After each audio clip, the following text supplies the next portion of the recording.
There you have it, folks. The finale of Nukitashi going out with a massive... And unfortunately, as I've seen so far, no sequel announcement for it, although I do kind of hope and think that it will get a sequel for it. It did seem like the episode ended with them sort of teasing at a continuation of the story. I think there is actually a sequel for it. So hopefully they'll have something. Hopefully it did well enough for them. They'll decide to do a sequel because I think right now, of any time right now, we need something like this. We need something that kind of shakes things up, just gets stupid for the sake of getting stupid, offends people, and just has fun doing it. It really did feel like overall, like the entire series, it felt like they were just having fun with the series. Just taking off all the censorship, just taking off all the blinders, and just being dumb and stupid and perverted for the sake of being that. But yes, the finale overall was pretty solid. I really did think that they sold me on Genosuke winning over FS. And yes, that kind of played into what I expected. The two sides are the same. The NLMS is the same as the FS. And if they can come together and have that understanding, like he told Toka initially, I'm here to save you. I want to save you people. He wanted both sides to win in the end. And the best way to do that was to have them both basically join together, make a truce, and take down the show. That's their only goal, really. That's both of their same enemies. But what Genosuke said to Toka specifically, I think, was really well put. They start off by talking about the idea of the 30% and 70%. 70% want to kind of follow the laws of the land, whereas the 30% want to break from it. And the idea of kind of acknowledging, as Genosuke puts it, the more of you that are created, the more of us that are created. We're both facing the same issue. The FS is dealing with the idea they're being exploited, they're being forced in some way, and we're the same.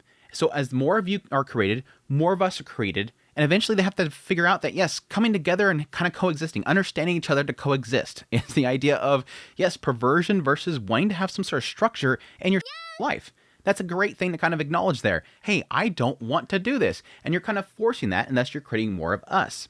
Again, acknowledging the idea that both sides are hurting the same. I think Genosuke, if anybody, again, through his situation with Nanase a long time ago, has the same issue. I too suffered from this environment. Toka suffered from this environment. They're all suffering from this environment, but they found comrades. And so with them coming together, they can actually do that. And I do like how that kind of all played out towards the end there, having essentially Rei hearing that, and through their kind of, yes, past camaraderie with Genosuke, and then, yeah, of course, technically the stupid decision that the lady makes in shooting Toka, they made the FS into enemies. And they were building in that for a while now. The show lady was just basically exploiting them and treating them horribly. Rei was seeing that, and eventually having Hinami basically kind of nudging at Rei, hey, we're enemies, but we're also best friends, right? Bringing up the little locket thingy there. Bringing up that idea that we're all friends and we've all come together, even though we were enemies at some point. Rising up against the show and completely taking them down. Rei jumping in there was great. No, the big shocker for me, really, out of all of it, because, yeah, I kind of eventually expected Toka to step up. She really seemed to like Senpai. Having Toka step up made sense, using the wires to take her down. But the big shocker for me was Ikako. They actually roped in Ikako. Ikako showing up at the very end with that slice. I'm like, what? Who is that? Who has a... That's Ikako? And she's like, go get out of here, darling. And I'm like, oh my gosh, Ikako.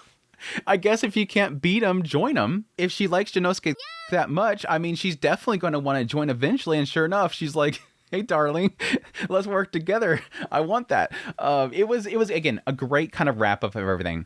Of course, on the opposite end of this whole situation was the reveal that Fumino is the daughter of Toshiaki, which we kind of assumed that was going to be the case for a while now. I was kind of assuming the guy that came there to pick up Fumino was going to be the grandfather, but it seems like he was just working for Toshiaki. I don't think they're implying the idea that he was, again, the guy that was trying to help out Genosuke and them and NLNS. I don't think he was that person. I think it was just somebody that maybe intercepted the communication and came there via Toshiaki to, kidnap Fumino, acting like he was the person helping them out. Either way, she speaks up in the idea that, yes, she's going to be the thing that breaks it. Now, here's sort of the oddity that I don't really kind of buy too much, so I'm not sure if maybe it's just missing context in the show itself, is the idea that she specifically says because she's an illegitimate child, it's going to cause problems for them. She's an illegitimate child born to a Sedan Island woman. If the truth comes to light, the perverted law will be in jeopardy. With it, the enabling law. I think the enabling law was supposed to be the one that brings it to the rest of the continent, to the rest of Japan. What I don't understand is why having an illegitimate child was going to cause a problem. I guess that kind of plays into possibly the deeper lore of the aspect of the perverted law and the idea that, yes, they're all doing it and having on the island, but they're all also using protection. They're preventing pregnancy. So maybe the possibility of, yes, him having an illegitimate child kind of shows that aspect of, again, having children outside of wedlock and whatnot that have no parents and whatnot, that could cause a problem with this law being accepted globally. If they're not causing problems with children with no parents and whatnot all over the place, it makes it more acceptable. I'm guessing that's sort of what they're getting with the deeper plot line with Fumino herself and why that would cause a problem, because it did seem to shake it up. Like they kind of predicted, this was going to be something that would, again, put it into this law. It was the way to fight it. I don't know. Either way, it kind of makes sense, I guess. Anyways, yes, the fights themselves were crazy. The idea of, like, yeah, going up there and putting the shockers on her and shocking her.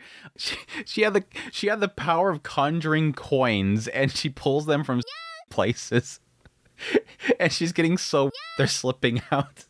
Putting together his in order to create this massive lance, saying that he's going to shove his something like that. She's like, you're not going to clog me up or something like that. Then suddenly out of nowhere, Nanase shows up. What about both of us? It was dorky. Yeah, and technically her tying him completely up and him fully himself. In order to break from the bonds, he literally just, I guess, instead of he an entire body. Okay. It's nuts. This show will go down as just absolutely bonkers in the end. But yeah, wrapping up the fight, Genosuke and all of them kind of fight together. Everybody fights together against this show and eventually gets out of there. And they have a news report saying that the guillotine's been destroyed. The symbol of enforcing the law has been pretty much broken. Thus, the enabling law has been put on hold. Fumino looks like she's going to school. Fumino's actually looking like she's going to school, which is great. And it seems like, according to them, they have a truce that's made with the FS. And that seems to be thankful because of Fumino's conversation with her father. It seems like, according to Toka, they're more accepting now of different ways of perversion and ways of thinking, which I guess is technically to sort of what they wanted. The idea of it's not like having is bad. It's not like sexuality itself is bad. That's not what NLNS was really kind of focusing on actually destroying. It was just the idea of not discriminating against people. Again, if a woman likes a woman or a guy who wants to go with himself, that kind of stuff. Just taking out the aspect of forcing it to actually happen. But interestingly enough, and again, this kind of plays probably into the sequel, it does seem like there is still a battle to be having. And I think that's through the coexistence of loving sex and ludism. The idea that there is a truce, but there's still sort of an understanding difference there. And I'm not sure if that's just really Genosuke trying to, with NLNS, trying to, again, bring light to a lot of people, the idea of, again, love-filled. I love the fact that Ray stops some person because they have a pocket. And she says, it's all right, it's allowed now. And then suddenly everybody's like super happy, like, yes, I could use this thing now. Again, it goes to the whole idea that everybody was going with the 70%. They were accepting it because that's what society said and that's what the law said. But in actuality, they wanted this thing. They wanted one of Genosuke's viral pocket. Again, it all comes down to the idea that these people are just kind of brainwashed into accepting that this is always how it's going to be. But yeah, the episode wraps up with Toshiaki, again, putting a little stinger at the end there, which again, I would kind of see as alluding to some sort of sequel. And the idea of finding Genosuke's magical and how it's like this thing to control the world. He's basically Toka. Like, I've now found it, and this is the key for being able to control everything. And implying the idea that the enabling law, which again, I think is supposedly the moving to Japan, the mainland, apparently that was all foreplay, and that soon enough will create and establish the United States of Ludism. I don't know if that means that he just wants to make a United States of Ludism and it's a joke off of United States, or if in actuality he's going to go to the United States and create it there, which, again, to today's problems, good luck there. With how much people hate Ludism over here in the United States, good luck there. That's going to be very difficult to pull off. But anyways, that's Nukitashi. Overall, this season was really fantastic. Again, I think it was just a lot of fun, just holding nothing back, just being perverted for the sake of being perverted, and I really enjoyed it. So hopefully they'll get a sequel of it, but for now, that's it.